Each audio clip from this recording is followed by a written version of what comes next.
I think nowadays things are opening up so much that we're becoming more aware that everything does have consciousness, and including, so there's many different ways that that expresses itself. So whether it's through actual voice or whether you see pictures or images, a lot of the things I get, it's really both. It's some clairaudience, it's some images as well. It's a unique communication space. You know, there's animal communication, and you can be in communication with so many different wild animals as well. But I think it's a very unique communication that happens between someone and their pets. You know, you really have an established relationship with that animal, and there's a different level of communication, I feel. I left and had the vet do that.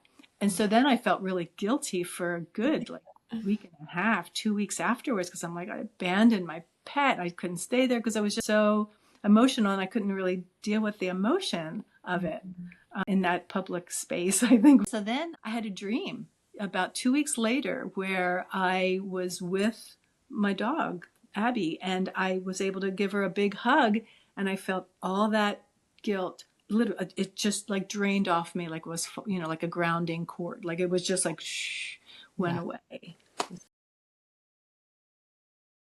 Hello and welcome to the Higher Vibe. I'm your host, Jean Roorda. Today I have with me Carole Gan. She is a beekeeper and an intuitive reader and healer. Hello, Carole. Hi, Jean. Hey, so Thanks good to for have you having with me. me today. Thank you.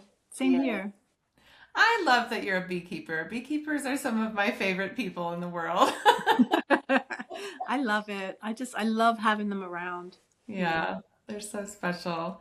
So, you and I were chatting about your connection with not only bees, but all of the creatures, the whole animal Mhm. kingdom, and I imagine plant kingdom as well. And one of the things that we addressed was how one way that you tune into the animal kingdom and really get into communication with the bees and with other creatures is through that ability that we call clairaudience.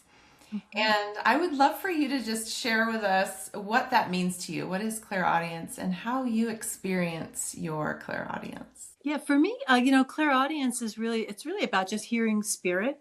Yeah. So, probably a lot of people have that ability, but they just think it's them talking to themselves. Yeah. But if you really, think about it, Yeah. it'll be something that's different. It's not, it is really a conversation. Mhm. So recognizing that, and also, I think the times have really changed. I probably like 20 years ago, maybe you wouldn't want to be doing that because, and depending on who you speak with, to sort of say, oh yeah, I can hear your thoughts, or I can hear that, or Right. animals kind of said this or that. You'd worry about going into like a psych ward or something. Right. So, but I think nowadays things are opening up so much that we're becoming more aware that everything does have consciousness, and including, so there's many different ways that that expresses itself. So whether it's through actual voice or whether you see, pictures or images, a lot of the things I get, it's really both. It's some clairaudience, it's some images as well. That whole idea of every picture tells a story, it's just there's so much in that if you just wait to allow it to evolve. And ultimately, if a picture might turn into a little video scene, if you just sort of stay back, and it really matters how kind of how centered you are and are not, there's a difference between, clairaudience and I think just that mind chatter where it is you going, oh, I got to do all this, and Right, I got to right, do this. right. So, but it's different from that. And I think over time you can get to recognize that. And I think definitely meditation, being centered, however achieve that state of, centeredness really helps you clarify that. Absolutely. Yeah, I love that you mentioned the visuals too, and it reminds me of how all the clairs are kind of connected. The clairvoyance, clairaudience, Mhm. clairsentience. They're all those ways that we perceive spirit from our inner beingness, right? And it might sound like something, so we call it clairaudience. It might look like something, so we call it clairvoyance, or we sense it. But they're also interrelated, right? We don't have to separate them. And yet some Yeah, of us are more auditory. Some of us do true. more on that hearing level. And so it sounds like that's something that is unique to you as well. How do you experience that, especially in relationship to the bees? Well, it's interesting. I feel like our thoughts are a vibration, and we're always sort of sending, I think, out. So that's why it's so important for kind of managing our thoughts, Yeah. as far as keeping, upbeat and positive, and also just keeping in check any when you get into any, go down a rabbit hole where you're remembering something that's really irritating, it's like, Right. oh, kind of pop yourself back up. With the bees, even just recently, this past week, I'm aware of, sometimes I'll see them maybe in, if I'm quiet, and I'll see maybe they come a little bit into my aura a little bit, and I'm like, oh, and then I get a sense, oh, maybe they need help. So I almost hear, sometimes I hear, oh, we need help. So whether it's either need more space, or maybe there's an issue with bees can get, parasites, and it's just something that happens. I'm in a suburban area. There are other, beekeepers, not that many. They, bees go around, and so the mites are something that they get from other bees. So sometimes I'm aware of, okay, I'll need to give a check on them. So that's sometimes how I experience that. So they just can't come into your aura. You sense their presence. I do if I'm quiet, and maybe it's me going, oh, because I tend to be a worrier, So a part of me is like, are they okay? I'm always wondering, am I doing it right? Even though I've done it, since 2019, I feel like I'm always learning. There's always something slightly different about beekeeping. That particular year is different. Maybe it's more drought. Maybe it's more wet. This past year it was definitely, we had more heavy fog that was more down to the ground. So that's like, they're kind of cold. And I'm like, are they cold? Are they too cold? So what, it could be coming from, from me, and they're just responding to me going, oh, they're like, we're okay. Yeah. Because I have had that with my pets, where I've also kind of worried about them in the past, and I've gotten a picture that they were okay. I can tell one little story about my cat, Felix. He was one of those tuxedo black and white cats, and just so cool, so sweet. Anyway, so there was a bully cat, tomcat nearby. It was my next door neighbors, and so I'd worry when he was outside. Yeah. And so one time I was home, and I was like, what? He was outside, and I was like, I wonder if he's okay, because I don't want him to get bit or anything. Yeah. And so I went into meditation, and what I saw was he must have been in the field. I live next to a wetland area. It sounds like a wetland, but it's really a field. So he was over there. Yeah. And I saw the picture. He showed me like of him from behind, and his tail was going like this. Yeah. And I knew that meant, when they do that, it's just like, I'm okay. It's like this calm. And I was like, oh, okay, he's all right. Another time I think also I was another worried state, where I was like, where's the cat? I haven't seen him. Where is he? Yeah. And I was upstairs in my bedroom, sitting in my meditation chair. And I just had the thought, like, gosh, I hope he's okay. And it turns out he was under the bed, and he came out under the bed, looked at me, and then went back under the bed. So I was like, oh, he totally knew. So there's something that it's maybe less clairaudient. It's almost like that emotion of what I'm putting out. Yeah. Sometimes there's a response, and there's different ways that there's responses. So other times of clairaudience is sometimes it's just other people who've crossed over from the other side. Mm-hmm. So I was, this time I was over at my brother's house, and I was doing something in the kitchen, and I heard my friend from childhood, her mother said, check on Susie. And I never called her Susie. I called her Susan, or Sue. Her name is Sue. Anyway, so I did, but it was her mother Rose. So I called my friend, and I did decide to meet up with her because she was on the East Coast. Yeah. And so she did have a lot going on, because her daughter had a baby, and that child had autism. So there was a lot, and her husband had Parkinson's. So there was like a lot of commotion. Yeah. For her. So anyway, it was totally unexpected, but I could tell the voice, and I also saw a little bit of the image. So I was like, okay. But it came in because, maybe I'm, doing something like, doing something in the sink, or, there were a couple times those kind of things happened in the kitchen, Yeah. So really, sometimes it's random. And I think it's just a question of whether you're in a zone that you can, unintentional zone sometimes, that it just kind of comes in. The thing that really blew me away about kind of clairaudience, or just the idea of everything having consciousness, is when I was in this house. I'm in California, Northern California, and I was still working, a pretty intense kind of job, but I had started beekeeping. So one Saturday, I was downstairs, actually in this room, and I saw a wasp that was on the ceiling, and I was just like, oh, and my first reaction was, I have to kill it, because I realized I went into fear of like, it's going to be crawling on me when I'm sleeping, which is like a random thing. Then because it was on the ceiling, I had a moment to somewhat reflect, and I realized, oh, that was kind of weird, response of me. And then also to have to go get a ladder out of the garage. So it was just like, oh, And Yeah. then I thought, well, wait, let me just chill, relax on that. And so then I also went upstairs and I ran energy or meditated for a while. Yeah. And at the end, I said, okay, Wes, I love you. I promise I won't kill you. But if you go on the window, and I had a picture of where I wanted it to be. This was my bedroom window. I said, I'll let you go. Hmm. So, it was probably only, I did maybe a 15-minute meditation. And then this was at the end. It was more like just something to try, Hmm. and looked over after I was done. I was like, okay, it's not there. Oh, well, it's just something to try. So then later in the day, I had a bunch of errands, and then I went and picked up my laundry from the laundry room right in the back here. And I went upstairs. And as soon as I went through my bedroom door, I got this energetic poke. And Yeah. I knew, and I just somehow went over to the window to look, not just looked over there, and it was there. I Nice. was like, wow, that blew me away because it was so I love small. Like, it. who Yeah. knew? And it had a force to it. Yeah. And so anyways, of course, I got a glass, and then you get a piece of paper, and so you can kind of collect them, and then I let it out. But that just really, made me think, God, it's such a tiny thing. And I never, yeah, you think other animals, and I've definitely had experiences with larger animals and pets, but to think of insects too. And No, I love that because it's such a common reaction to just see some kind of insect in your house, especially if it's like a spider or any kind of stinging right, stinging thing. right, That habitual response of most of us is, "Oh, we got to get rid of it." It's yeah, there. And we don't tune in on that level of this is a being that has consciousness as well, and I can communicate with it. So I right. love that you did that. I love that it helped that it was on the ceiling. It did. Give you like that moment of pause. But I love that you tuned in and communicated and showed it. Like, if you go in the window, I'll help you out, and then we can both be both be Yeah. free of.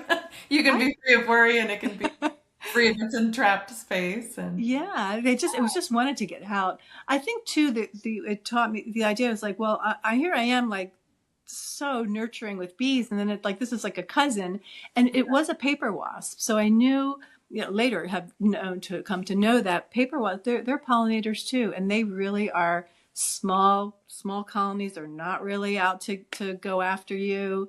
And yeah, I pretty. can see just if it's maybe over your doorway where you have to come in and out of the house again, I could see them being a little bit territorial, Mhm. but I just leave them alone. And I've had people, my neighbors, and maybe it's not my immediate neighbors, but maybe it's just also pest companies that are looking to try to get more business, but they would come to my door Yeah. and they would try to get me to use an exterminator. And I would Oh, say, no, no, I don't need it. I don't want it. And in fact, I no. use nothing. I have a completely organic garden I had had for at least 7 years, 8 years, and I don't have bugs in my house. I just use natural things, either peppermint but I think it works. And I'd like to think of my property as a sanctuary. It's like, can we all just get along? But stay out of my house. Yeah, we You're don't not have allowed to in be my at war house. with the creatures. Oh, I So love that. And I love how you just noticed that hello from it and how big the hello was compared to the yeah, size of the physical. The it's creature wild. itself was so small, and yet it sounds like that hello, that communication that you received felt really Yeah, big.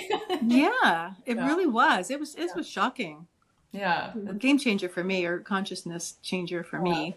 It's something to notice because we might just think, oh, probably bears and whales and the big creatures, have Yeah, that bigger presence of consciousness, but even something very small can have yeah. just as large of an impact or big of a hello. That's really It's cool. interesting. This was a couple weeks ago. We have like these little lizards, I noticed, and they just kind of like run.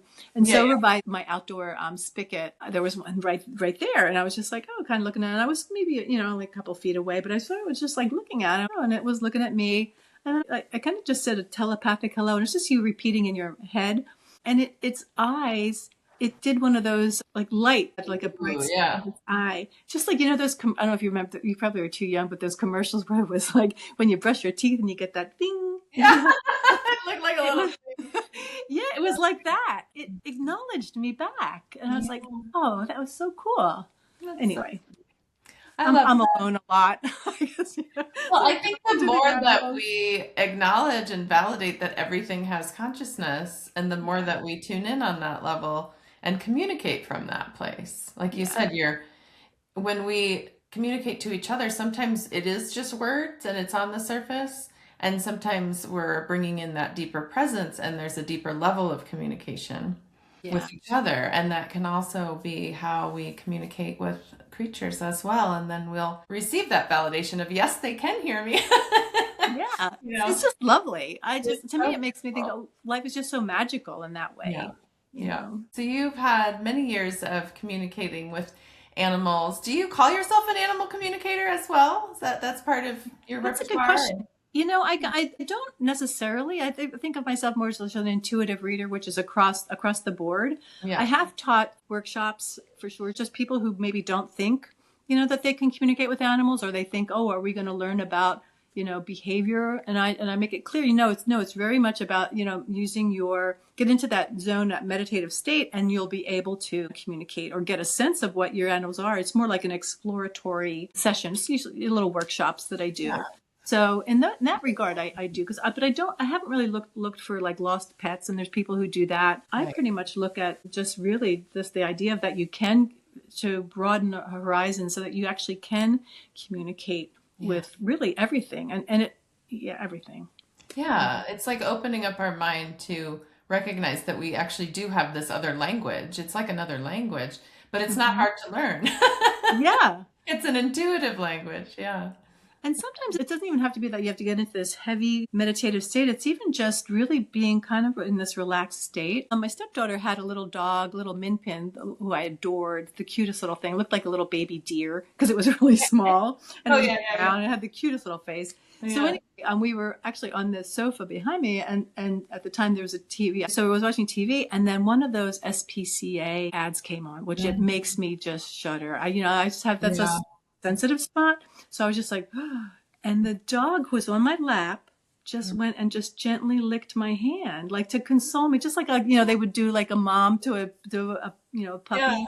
It was just like it knew, but it was just instant, and it's just amazing how they are so aware of what we feel, and Right. that's just a pet. But I'm sure just if you magnify that or expand it out to the world, we're really just sort of putting out all of our emotions and thoughts everywhere, Right. and what we experience is what the result of that. Yeah. Now that's such a good point that the communication is beyond what we might call clairaudience. It's really tuning in on that feeling level and they're Hmm. experiencing, they're very empathic, of course. Yeah, They're experiencing everything we feel. And they're such healers, especially pets, they are. especially animals that have that agreement with a human to, be part of the family. They're such Hmm. healers for the family. Hmm. Yeah. Do you have pets Yeah. now?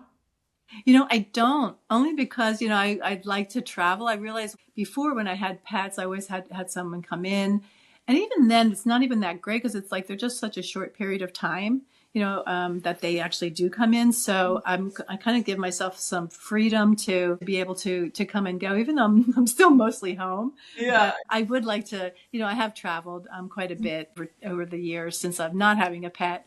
I did adopt my next door neighbor's cat, who, when she had a bunch of cats, four indoor cats, and then this one was the outdoor cat. And so he used to come run when I would drive home from work and open the garage. He would come running from the field because I don't think she kind of got him very well. Like she liked the other cats that were indoors, Yeah. but Yeah. this one she was like not as in sync with. Yeah. So when she moved, she's like, "Do you want?" His name was Tiger. He's like, "Do you want Tiger? He kind of likes you better anyway." And I was like, "Well, Yeah. yeah, well, Cats tend to choose their people more than the people choose the cat, right? So I had him for 3 years, and he was also a great cat, great Yeah. animal. So Tiger was choosing you. I think so. Yeah, he was great to have. And it was funny because he was so used to being outside that early on, if I moved my hand, he was just like in an instant, that lightning, because he had to watch his back when he was outside. But over time, he realized, oh, it's a safe space. And then he was just so chill. He would Yeah. just come to sleep on the bed and. So you've had pets in the past, though. I know you had shared Mhm. a story with me at one point about your communication with some of your pets, and just it's a unique communication space. There's animal communication, and you can be in communication with so many different wild animals as well. But I feel like it's a very unique communication that happens between someone and their pet, someone that, you really have an established relationship with that animal, and there's a different level of communication, I feel. Do you have any stories to share about that? Any of your previous pet communications? I do. Well, sometimes this was more of a dream. My first dog was an Airedale Terrier, so I got her. My cousin actually had bred them, so she was like my first dog, and so I groomed her and did all that. And so she lived for about 10 years, and that's kind of average for that breed. But, I used to go hiking and do so many things. So when I was at work, this was on the East Coast, and my mom had called and said, oh, the dog's name was Abby. Oh, Abby can't get off the sofa. So I was like, oh, okay, I'll come right home. So I went home and took her to the vet. And that's when the vet said she's got kidney failure. She's, pretty far along on that. And so he said, you really should, put her down. And I was just like not prepared for having to do that kind of action right away. And I couldn't stay to actually do it. So I just kind of I left and had the vet do that. And so then I felt really guilty for a good week and a half, 2 weeks afterwards, because I'm like, I abandoned my pet. I couldn't stay there because I was just so emotional, and I couldn't really deal with the emotion of it in that public space, I think, would be with the vet. So anyway, so then I had a dream about 2 weeks later where I was with my dog, Abby, and I was able to give her a big hug, and I felt all that guilt. Literally, it just drained off me, like it was, like a grounding cord. Like it was just went away. And what was unusual too is that I got some information about, on the, there was a picture of image of my mom watching that, and her disapproval of, I think my mom was really afraid of anything intuitive and psychic. Mm-hmm. So that shows I'm like, yep, that's how she would react, I'm sure. So, but anyway, but it was just such a healing afterwards. And it's amazing to me, even afterwards, you can do that, have that kind of communication. And of course, it's just really on this other dimension, everything is. So yeah. Dreams are often where people have more permission to communicate with spirit. It's like there isn't that mental barrier of the waking body to question it or to distract you from it. So when you're on the astral, when you're dreaming, there's just that communication that is always happening with spirit anyway. But it's wonderful that you could remember that. And it sounds like Abby came back to give you a healing on any. Close the loop. She's like, stop it. I'm, from Don't feel guilty. Wherever they go, it's like, oh God, you're dragging me down. Yeah. Yeah. There was another story, and it's not my dog, but my brother's dog, who I was really close to, incredibly intelligent poodle mix. I think it was Golden Doodle or something, but she was incredibly smart. And my brother had gotten her from Amish family on the East Coast. So it was just two neighbors. One had the Labrador and the other one had the poodle. So so I'm sure it was a very, beautiful environment. But anyway, the dog was super smart. So anyway, when I would go to visit them, I would always connect with the dog. And I know one time it's also seeing pictures. I remember I was in the middle of the house, which is the living room and the kitchen. So I had just the thought of I'm going to go to downstairs, and I guess I projected an image of that, and the dog went and got it and ran downstairs. So it saw the picture. Oh yeah, that's where I would be. Yeah, and it went down there, and it was and then after that it was just constantly. Yeah. To my I never said heel. It was just always there, and I would walk. I would go downtown, different places, and the dog was just. I wouldn't even have to really have a leash, although I did. But she was just so amazing. Another time when just petting her, just kind of calm, she showed me the image of where she was upset because my brother, who had encouraged the dog to chase squirrels, because she figured, oh, good, get the exercise, go run around. But from the dog's perspective, he showed me her name was Scarlett. She showed me the picture of her being in the backyard. There was a bunch of walnut trees, so of course, lots of squirrels. Oh, and my brother was on the deck. And he was looking over and saying, "Oh, get the squirrels." And so she's getting the communication from him to do it, to get the squirrels, but she could never catch them. And how that caused her anxiety. Yeah. So that She was like, wants to be a wow. good dog and do the right Yeah, do yeah. what she's asked. Yeah. She felt like a, kind of failure, but it was like that emotion, that angst of like, because he was like, get him, and she was Right. like, I can't, oh God, I can't. Oh no. So yeah, it happens all different times, but it really is about that. When you're in that zone, it's not even having to meditate unless we just automatically do that during our daytime. We're thinking about things and of course living our lives and planning things, but then other times you're just like, kind Yeah. of relax, sit back, and that's when things can happen on that intuitive level. And it's Right. I think meditation is a way that supports people in accessing and recognizing that intuitive mhm, space and that intuitive mhm, mind and that intuitive awareness so that mhm, throughout our lives, when we're not meditating, we can notice that, tune into that and mhm, incorporate that intuition into our awareness and into our mhm. decision making and communication space. So, did you tell your brother what was happening with I the dog? did. Yeah, I said, stop doing that. yeah, it's stressing I her said, out. that's wrong. Yeah. I think he did. He's a good guy. And also, I think there's also the awareness of like when someone's in your family is more intuitive than maybe others. But that level of, I think, just recognition of, the spirit of that, the consciousness of that. It's something that I've been playing around with my dogs. I actually have golden doodles. Oh, do you really? I have two golden doodles, and Oh, they are very intelligent. They're very aware yeah. and very tuned in to the pictures and the communication that everyone in the family is offering. And when you were saying, that your brother's golden doodle kind of saw your picture of where you were going, that's what happens with my dogs all the time. As soon as I even begin to think about taking them for a walk or going somewhere with them, they just run right over to the door and sit there like, okay, we're ready. Are we going now? Are we going right Yeah. now?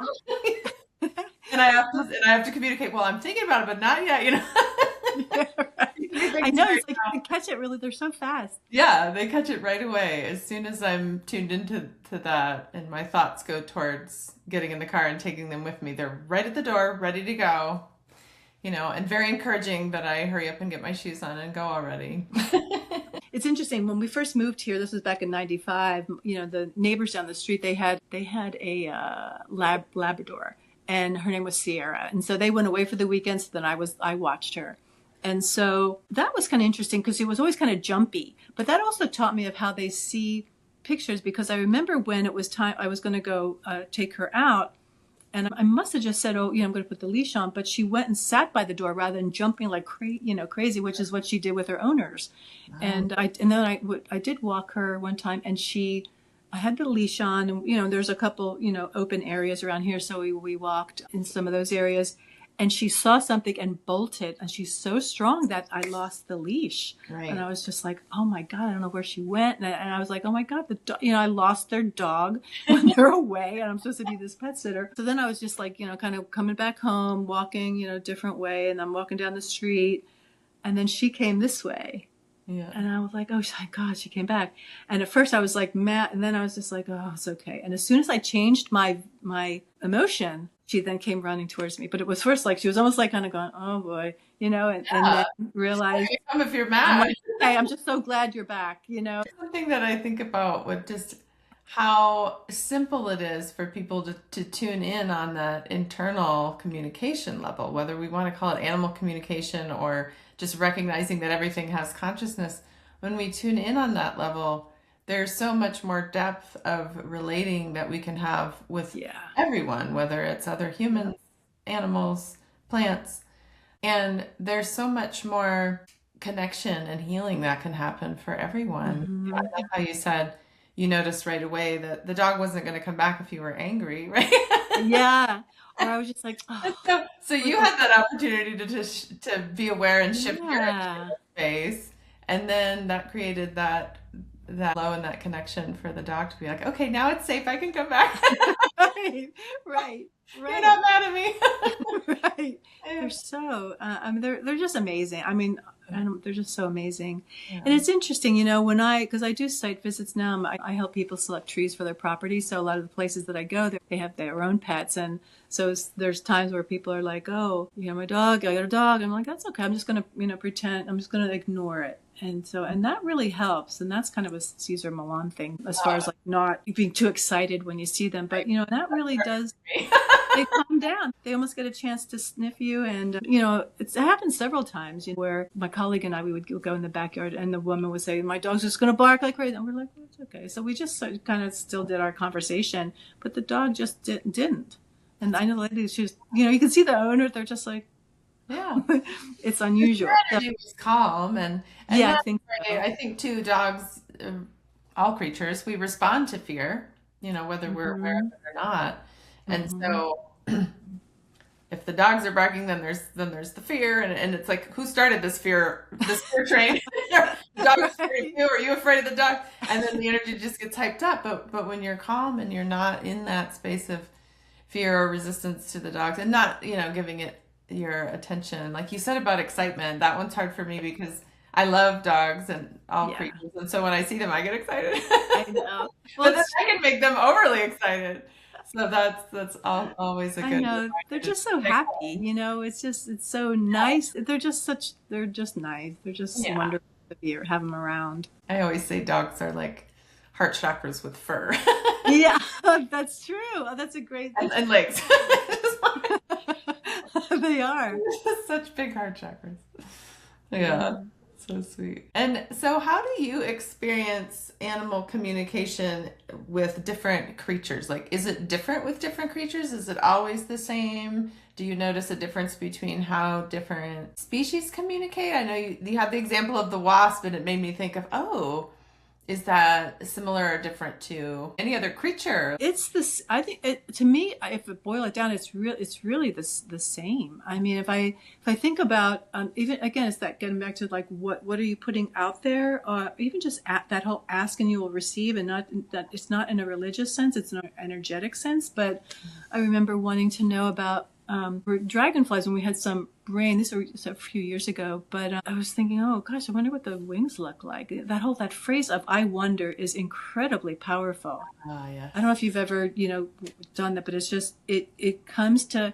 It may take a minute for it to circle back, but whatever you wondered comes back. So anyway, I was wondering what do what the wings are like, and so then it was maybe a couple of days later, I was going I opened the garage, and right at the end was a dragonfly, pretty good size, that had just died with its wings spread open. So I was like, oh, and it was intact. So I was able to sort of see it and have it. And so I was like, I forgot, I did ask for this, and so it's just this cooperation. And I know they don't live that long, so it's not like I killed it, by wanting to kill it, die so I can see your wings. I don't think they live that long. So anyway, that's full of such a great reminder of the power of wonder. Yeah. And even just not even with animals. I remember, also driving, driving back from work, and there's this. Because I was somewhat new to this area, there's always this one area that I never would go to. So I remember driving and seeing a road, and I was like, oh, I wonder where that goes. And then later, I don't know how much later, I wound up getting lost driving home. And then it's like that road. I'm like, oh, this is that road. Oh, this is where it goes and connects. Yeah. So it's just that sense of, asking for it. It's not even about animal. It's just about the experience. Oh, I wonder what that is or where that goes, and then it just somehow just kind of happens. In the future. This whole sharing, it just reminds me of the power of receptivity, and how both with clairaudience, with animal communication, with this idea of wonder, how it opens up the space for receptivity, for just giving spirit space to communicate, to give ourselves space to be in communication with spirit, and how wonder opens that door. Wonder's like this open door, like, I wonder, like, I don't know what that is. I don't have a preconceived notion about that or something. And it's like, when you look at the energy of wonder, it's like opening up a space to receive awareness, to receive the energy. And Yeah, I similar, love that. tuning into our clairaudience is like opening up the space to receive on a hearing level, on an auditory level, on an inner hearing level, the voice of spirit. And with animal communication, there's that receptivity to everything as consciousness, and I can experience the consciousness of this other being in a way that Mhm. is both on a communication level and a sensation feeling level, all those different aspects. So it's so much about just receptivity and noticing. And I think, people are maybe not be aware, but, I remember just even being, where I worked in the corporate environment and being in a meeting and we're all, kind of sitting there. And then, you know, you come out, you say something, and then someone else was like, "Oh yeah, I was thinking that." It's like on some level, there is an awareness of what happens so much faster Yeah, than what we can really speak, right. until somebody says it, and then it's like, "Oh yeah, I was thinking that too," Yeah, and yeah. you And know, that points to that there is already that communication. yeah, Everyone's in communication. Everybody's yeah, connected on that level, and speaking to it just validates it. yeah, yeah, exactly. Yeah, I love that. We don't always notice it or validate it, but it's always Hmm. there. Hmm. It's beautiful. So, in your work now as an intuitive reader and healer, and you said sometimes you teach animal communication? Yeah. So how does that look for you? Do you teach animal communication in terms of like creating a space for meditation, for tuning into one's inner beingness? How does that look in your teaching practice? Pretty much, I my workshops are about 2 hours, and so originally, it's just really just a getting here meditation. So wherever you are, so whether it's you're online and you're just tuning into, getting into your physical location where it's quiet, or if it's in person, it's very much about getting centered. Practice just like simple grounding, pulling your energy back from where you've been, where you're planned to go, and so just sort of setting to start to get into that zone, Yeah. and then talking about the different kinds of ways that it might come in. Even if people think that they can't do it or they're not sure about it, we start to go through some of the things that might come up, and just be aware of, like, well, what happens when you start to think about, your pet, or being able to communicate with your pet, Yeah. and just allow some of that kind of to just kind of bubble up, and be aware of what, whether you want to think of it as off gassing, the things that say, "Oh, that's ridiculous. You're just making that up. That's not true," or things from the past, or where your attention maybe is you're worried about something that's going to happen in the future, or you've had a disagreement. I've had someone in a class who was I could actually see that there was a male, it was a female male behind her, and she was like, "I can't see anything, or I'm not aware of anything." And I was like, "What, did you just have was there an argument that you had with someone, or is there someone's attention?" And I saw that person was very close behind her. So someone's attention was there, so she couldn't even like have her space.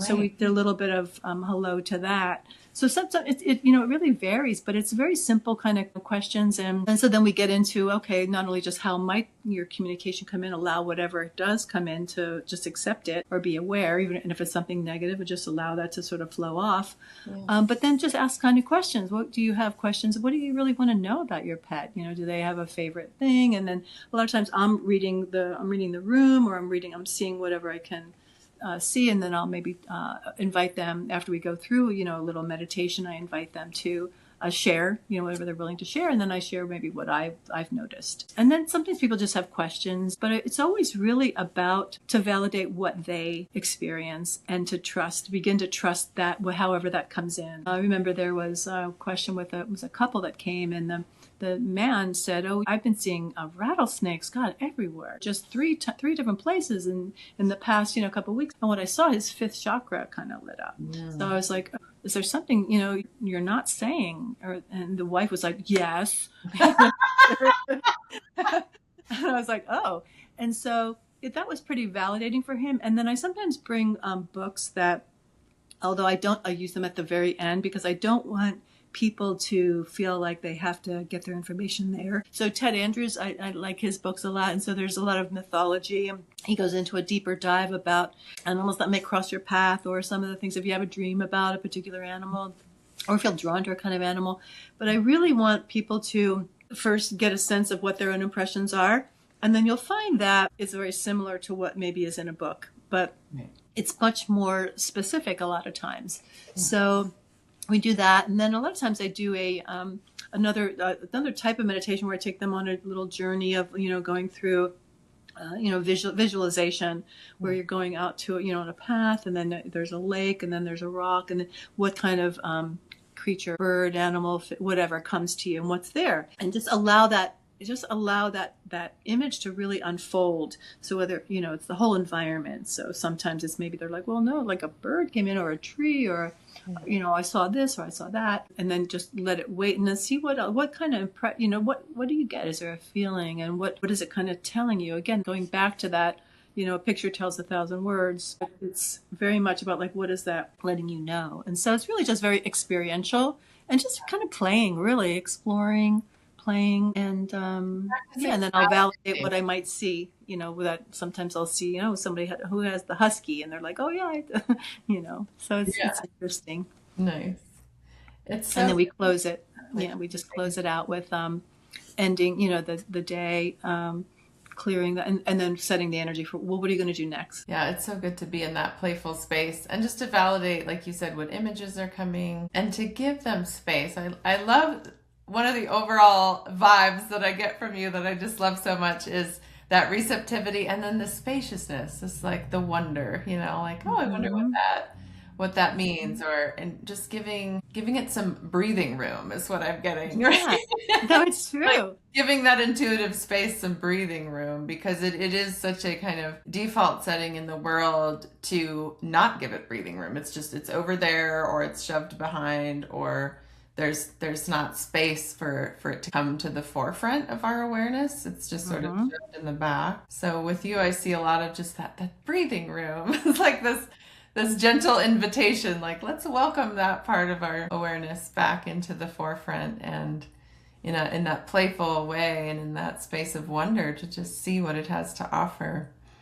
I think too, we're so not programmed, but we live our lives to just think and figure things out so much. And, the reality is, it's like, gosh, we make it much harder. And then we're validated for like doing things that are hard. Yeah. The job I had, I remember it was just like the idea of like being smart and getting through like this really difficult test. It was just like, oh my God, that's amazing. You're so validated for doing the things that are just unnaturally hard, when you can have something that's just so much easier and play and fun, and it's just the way we live our lives, I guess, but I switched my life around. So, I still have little moments of that, because we all do. I mean, we all have, we're practical. We got to just get things done. But there's also moments of where you can really, put it out there that you'd like things to be easier, or you just, even just finding things. It's like, oh, where is that? And then, an item that you lost, and it's like, oh, it kind of comes in, and sometimes I still get, even cooking is like a very intuitive thing. And I know the French, it's interesting, Julia Child, it took her several years to be able to write her famous cookbook, because the French woman that she collaborated with was like, no, it's all intuitive. No, we are not going to write it down. We're not even going to write it down. Oh, that's funny. But when I'm cooking, I find I do get like these ideas that just, it comes in as it, because I'm like, oh, this needs something else. And then it'll be like, oh, and maybe it could be like a guide, or I'm just like, oh, right. And I'm like, oh, that's a good idea.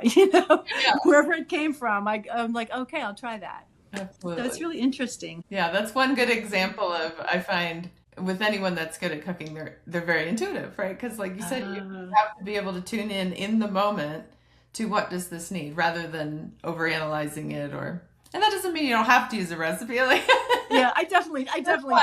But I know a lot of people who love to cook or bake, they might start with a recipe and then play around with it, right? True. Yeah, that's kind of how life is. There might be a set of ideas about what we're supposed to do, but we can play around with it. Yeah.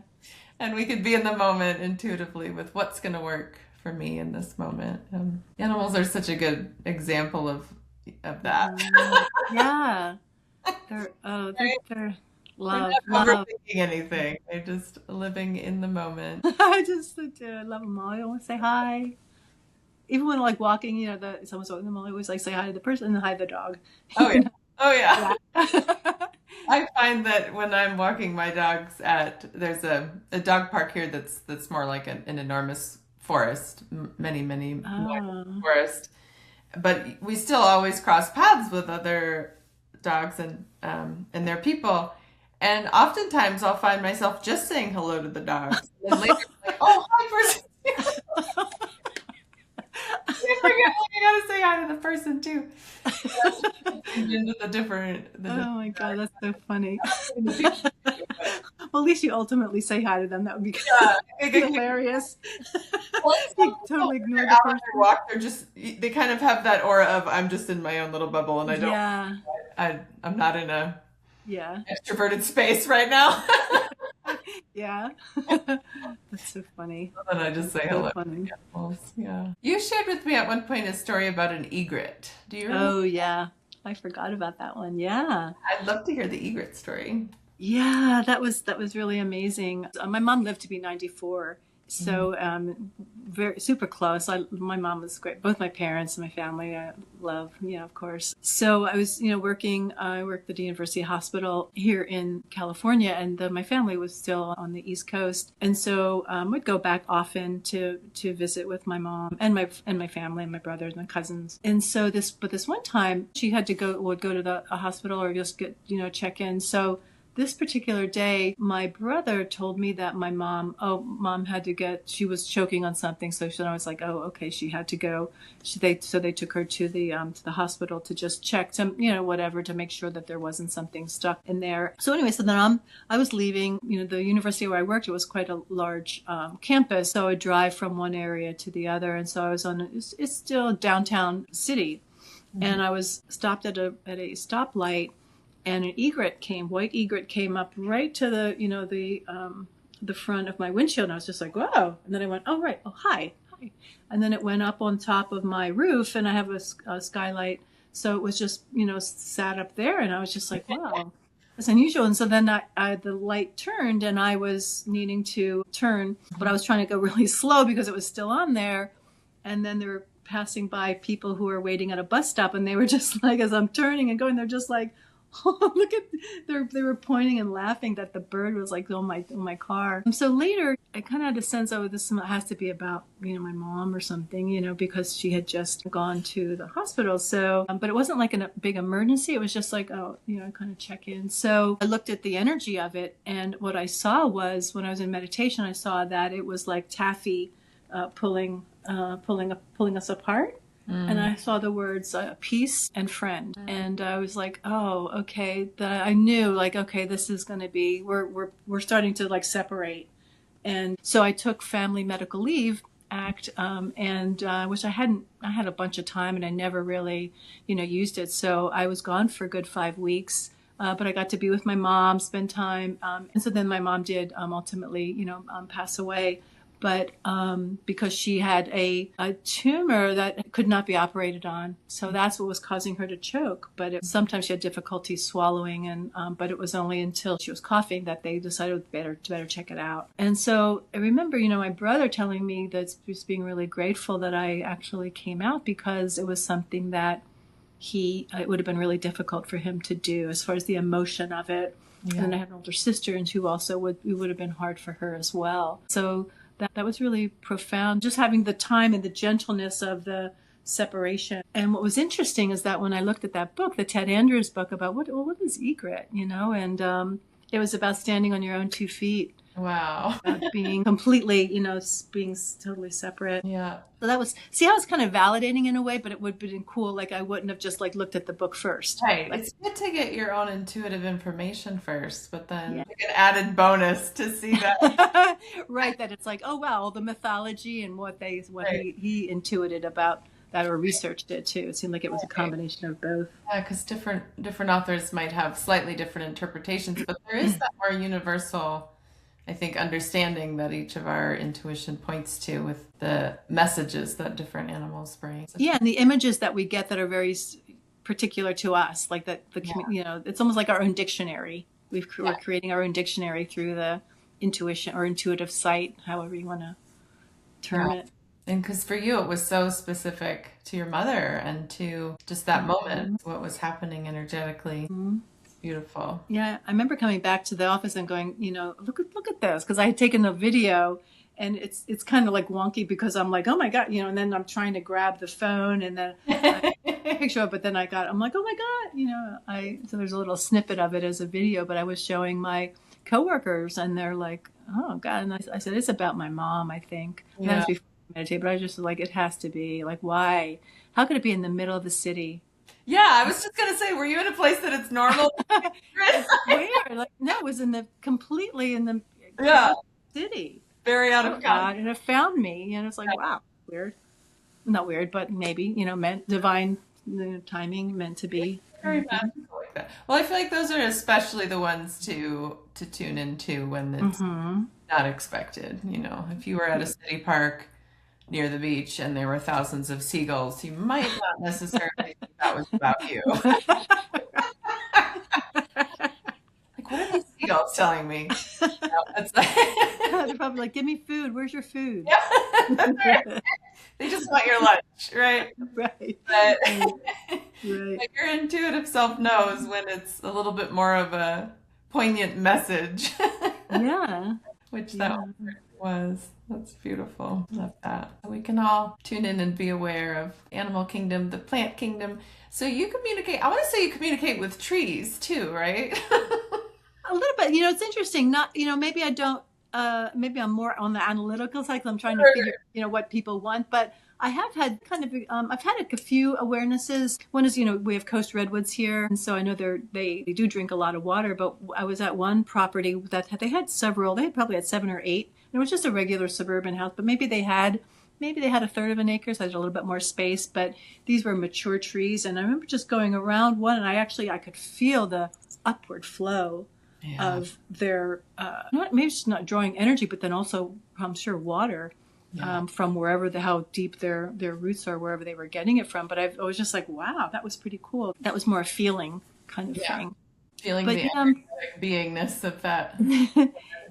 yeah, and other times, sometimes just it's more telepathy with the people. So one time I was with 2 colleagues. One was an intern, and then the other one was the person I had apprenticed under. And so we were with this one lady at her house, and she was looking for a certain kind of tree. And I just went, "Oh, how about a chase tree?" And she goes, "Oh, that's on my list." Before I said that, there was a little bit of a feeling, and I couldn't say what it was, but it was just the end. So I didn't hear it, but I just sort of knew, oh, chase tree. But it was like I could feel the push of the energy or her, and so that's not often, but I think it's just slowed down, or it's just being more, I don't want to say calm, but it's just being somewhat in that zone, and and it's not intending to be in that zone. It just is. It happened. I think when we meditate a lot, you maybe at the certain moments during the day, you just kind of slip into that space. Yeah. Yeah. Of not having to figure something out, or do something, or what I have to do next. I have to, or worrying about something, or Right. Getting back to that receptivity, that yeah, space, right, where the mind isn't cluttered with all the other potential thoughts and things. There's just yeah, a space of receptivity, and then your knowingness says, "Hey, yeah. this is it. Exactly. This is the information you're looking for." When it's happening when someone else goes, like, they just kind of go. They just look. Whoever you're with, they're like. I remember one time being in the car with my mentor, the arborist, and I saw maybe the day before I was thinking about iceberg lettuce, and I'm like, "What, like iceberg lettuce?" I was in the car with her, and then I somehow just said, "I like iceberg lettuce," and she goes, "My daughter and I were just talking about it because she was getting ready for her anniversary celebration, and the daughter was saying, 'No, get mixed baby greens.'" And she's like, "No, but I wanted iceberg lettuce." So I was like validating, I like iceberg lettuce. I And she was just like, it's just one of those random things where then it's just funny. Well, but we're all talking on some other level. We're all communicating. We are. All the time. I'll validate you. Get your iceberg lettuce. I like it. Get it. It reminds me of what you were saying just at the beginning of our conversation about how maybe years ago, super psychic or clairaudient people may have been considered a little crazy Yeah. Because if you're tuning into something like that and you speak to it, just the random, like, well, I like iceberg. Yeah. Here, this is another, I just thought of this other So cool random story. and weird, but it made sense to that person. So, Yeah. This other story, when I was working at another hospital back east in Philadelphia, and this other girl, I kind of got along with her, but kind of not. She was a little unusual, and so she was popular because she was really funny. But anyway, so we worked together, and so we were working late one night, and she used to walk home because she was maybe, I don't know, maybe like only a mile, down. But it was kind of getting dark, and I remember having the thought, gosh, should I? And at first I thought, well, she doesn't really like me. So like, why would I like give her a ride? But then I was like, no, let me give her a ride. So anyway, I give her a ride yeah. and I'm like, hey, do you want to ride? She's like, yeah, because it was kind of getting cool. So anyway, so she wanted me to drop her off maybe a half a block from her house. And I don't know whether she thought like, I'm not going to like just show up and come over. I said, I know where you live, But Right. anyway, so I dropped her off. And then the next morning she came back and she said, I was home only, a few minutes, and there was someone screaming, down on the other side of the street. And she said, if I had been walking, I would have been. That's about where I would be. She realized that, me dropping her off kind of in a way prevented her from being in a vulnerable state with whatever happened, Yeah. whether it was getting, robbed or something. Wow. And when she came back in to the office, we used to have magazines because we would, I was in PR. So we'd always look and see, well, who's getting what kind of clips. And, we'd like to get in Time or Newsweek at the time or one of the big weeklies. She said when she came back to the office the next morning, there was one of the magazines and it was about angels on the cover. Yay. And she told me, she said, and she came back. She specifically said, she said, I found this on my chair. So I just think there was that whole divine. Yeah. And of course, my first reaction, it's like, well, if the person doesn't really, you don't feel like you're in sync with somebody and you're like, well, maybe I want, like, why? But then I'm like, okay. It's just wild how those things happen. To that intuitive nudge and spirit aligned things. You were her angel for that evening. I think, or her guide was just like, Yeah. looking at her, in a way. Giving her a little nudge. Mm-hmm. So many ways that we get back Yeah. to spirit. I love it. Thanks for chatting with me today, Carole. Thank you, Jean. It was really lovely. It was really fun. Some of the stories I actually forgot, so it's nice to kind of have them come back to my awareness and tell the stories again. So thank you so much for having me. Yeah, thank you for being here and thank you for being a beekeeper. I think Yeah. that's very important work to create sanctuaries for the bees, which is really what a beekeeper is, just there to create that safe space for them to be, since we live in a world that is now. And let the natural progression of the queening to happen within that hive. Yeah, I allow that to happen. And also just catching swarms too. Whatever comes to me, if people call me, then that's meant for me to have them. And there's other times where I've caught a swarm and then they didn't really stay. So I'm like, well, all right, if they want to go doing somewhere else, there's plenty. I don't need to have, I had probably caught about 10 swarms last year and then maybe kept 8. So, and then I'm going to gift them to either organic farm or someone else who wants to be a beekeeper. So just passing it along. It's where they want to go, but just to know that you have a sanctuary for them. It's so helpful. Yeah. 'Cause there's a lot of spaces that are not safe for them. Yeah. People are afraid. A lot of people are afraid. Right. People are afraid or the land is poisoned or yeah. So thank you for your work with that as well. Good to see you. Have a good day and thank you for all you do. For joining us today on The Higher Vibe. We'll see you next time. Hello. Thank you so much for being here. We appreciate you watching. I hope you enjoyed what you saw. If you did, go ahead and hit like and subscribe. Share this with friends. Really helps us out and we really appreciate it. And we look forward to seeing you next time.